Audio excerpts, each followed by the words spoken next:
My name is Colin from Groovin You Entertainment, and we curate live music for weddings and private events. Imagine Groovin You Entertainment as a superhero. What is its superpower? You're gonna make my nerdy side come out. We are Mystique from the X-Men. Shape-shifting, really versatile, can be a little bit of everything for everyone. How do you measure success during a live performance? Gotta be the dance floor. How many people are on there? How many people are moving? We judge ourselves on how many people we can get moving and dancing. You know, age 7 to 70, everyone partying together. Those are the memories you're gonna look back on in 5, 10, 50 years from now and say, wow, what a fun night, versus was Don't Stop Believing the last song. So definitely the dance floor, 100%. If you could erase one pre-event worry forever, what would it be? Pre-event worry is getting on site. There's so many moving parts, and even this last weekend we had someone who on the way had a flat tire, and you never know what punches you're gonna get, but it's all about rolling with the punches. And so in that situation, you know, we were able to pivot, we were able to get that person the help they needed, and we got them there on time. But that is one stress that still keeps me up every day pre-event is everyone gonna get there safely? What's the most unexpected client request you've ever had to make happen? The craziest one we've ever had, I would say, was to perform in a pool, but on floating stages. That was a wild one. Electrical and water don't necessarily always mix, so that was pretty crazy. Yeah, I'll say that one.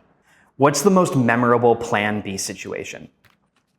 So electrical is very important for a live band, and not every venue has reliable electrical. So if you're ever planning an event, please make sure that you have enough power for a band.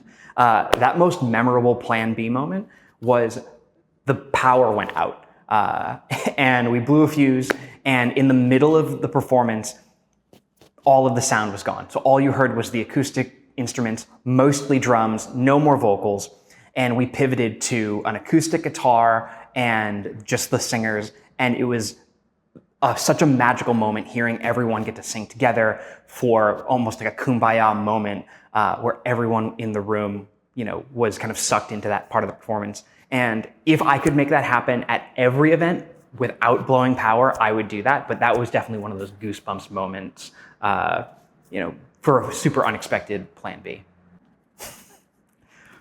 What track instantly plays in your head when you think of Groovin You Entertainment? Groovin You Entertainment was named after a song by Harvey Mason, which is, Harvey Mason is the drummer on the Herbie Hancock record, Headhunters. Super niche reference, but when I was a freshman in college and very nerdy into jazz music, he was one of my favorites because he not only had a very successful drumming career, but he also had a very successful artist career and film scoring career. And so what song instantly plays? It's gonna be Groovin You by Harvey Mason.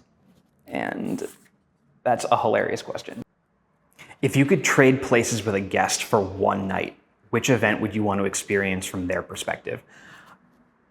I don't know if I would trade places with a guest, but I was at the event that I'm thinking of. It was the first event back post-COVID, and it was the first time anyone in that room, musicians, clients, guests, myself, had experienced live music in a year and a half.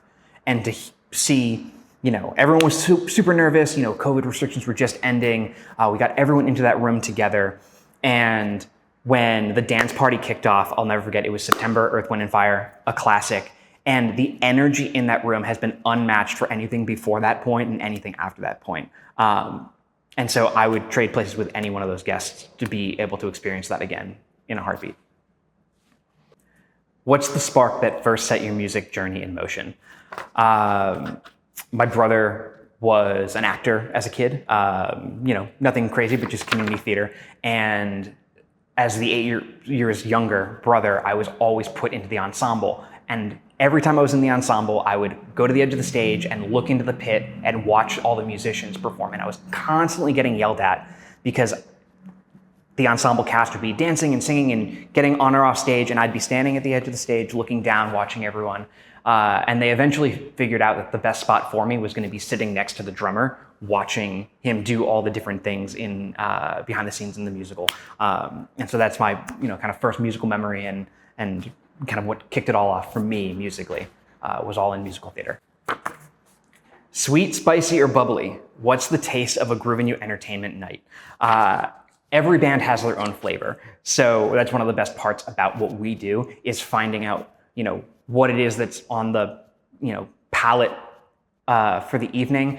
Do we want something more spicy? Do we want something more bubbly? Do we want something more sweet or savory or sour? And we have different ensembles and artists for each occasion.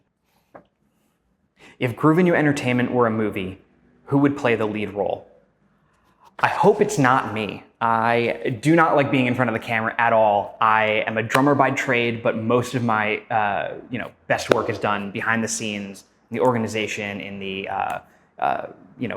liaising with the clients, helping to make the ensembles run smoothly.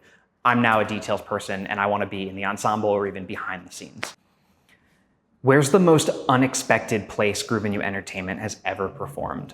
I'll tell you the one place we've never performed a second time. I don't even know if they do events there anymore.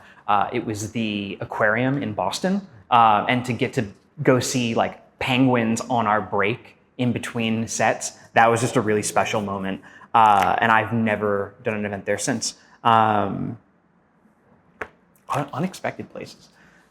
Other unexpected, a lot of backyards, a lot of very special like homes, areas where we would never get to go again, private coves, on top of a mountain that, is owned by a family, beach houses, second homes. I would say those are pretty unexpected. Imagine your clients could only post one hashtag after an event. What would it be? If it's one word, I would say unforgettable. If it was two words, I would say unforgettable moments. Unforgettable moments are what we talk about internally on our team for how we make a successful event.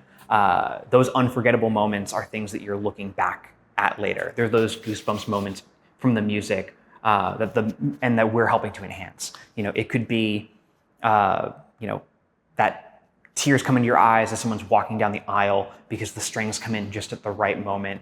It could be the segue music between toasts, kind of like imagine the Roots welcoming on a guest on Jimmy Fallon. And that transition is, nailing the, Best Friend by Megan Thee Stallion as the maid of honor walks up, or, Eye of the Tiger for the best man, or one of those requests that gets the room pumped and helps the event feel really seamless. Those unforgettable moments are what we really cherish and what we really try to enhance on every event we do. So unforgettable or unforgettable moments, one hashtag. In a world of AI and virtual reality, how do you keep the magic of live performance alive? Well, I don't think there's a substitute for live. And I think that's one thing that won't go away. My hope is with all of the influx of AI, virtual reality, the metaverse, is that what we do is going to be so much more important now more than ever. This is going to be something that you can go online and live in a computer or a digital world, but you're still going to want to take that moment to go see one night only this very custom and bespoke immersive event. Something that is one of one. If you weren't there, you missed it. Think back to the old James Brown flyers where it was one night only, James Brown. And I think that's what you're going to experience a lot more now with events, is that it's one of one. It's very custom. If you miss it, there isn't anything that's going to make up for it. It's not a virtual reality. It's live in person. And I think that's one of the beauties of being human, getting to experience things in person. And music certainly plays a role in that. Yeah. What defines success for a band?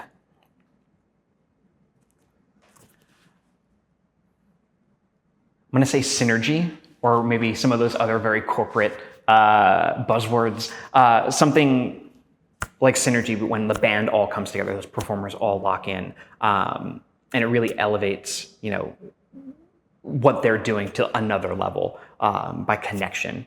I would say that would be what defines success overall for any band or ensemble. Beyond that, it really depends on what the band is there for. If you're a party band, what defines the success would be, are people dancing?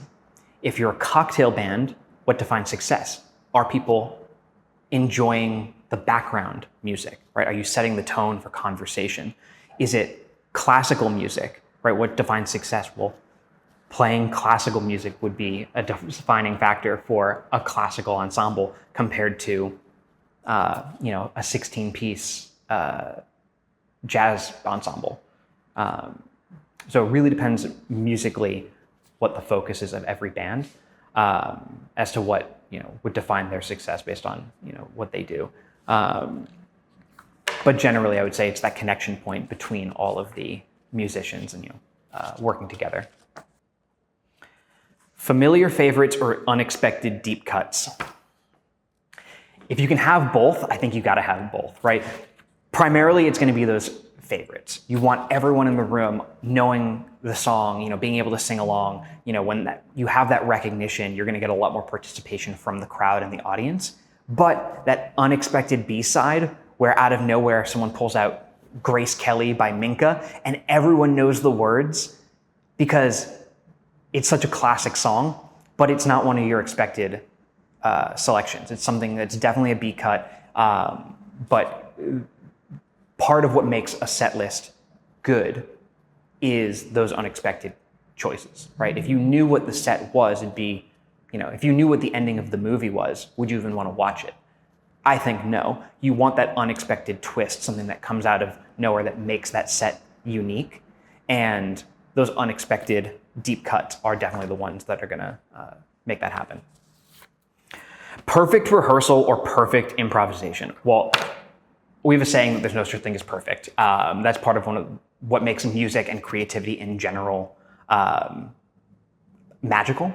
It's those small imperfections from humans creating. So I don't think there's such a thing as perfect, but I'd have to go with rehearsal versus improvisation. Knowing exactly what the beats are, executing it flawlessly. There's a reason that Beyonce goes into rehearsal for 2 months before going out on their tour. They don't just bring a bunch of musicians in and jam. You need to know, okay, this is the beginning, this is the middle, this is the end. We're all going to be on the same wavelength, and we're all going to execute it flawlessly together. That's where the magic happens, especially for events. What's the hidden ingredient that sets a GYE experience apart? The hidden ingredient is customer service. There's a lot of great musicians, and anyone who's worked with musicians will know that we can be a lot. We can have our minds in a bunch of different places. That's one of the things that sparks creativity and why musicians are so amazing.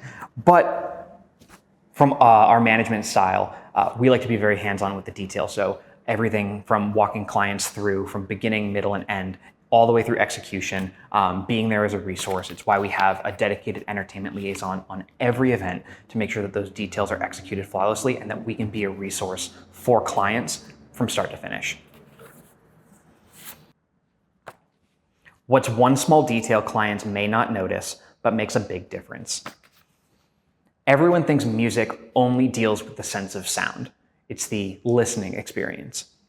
But what they fail to remember is that your main sense is sight. So that small detail is going to be stage cleanliness, and it's something that I am such a stickler for.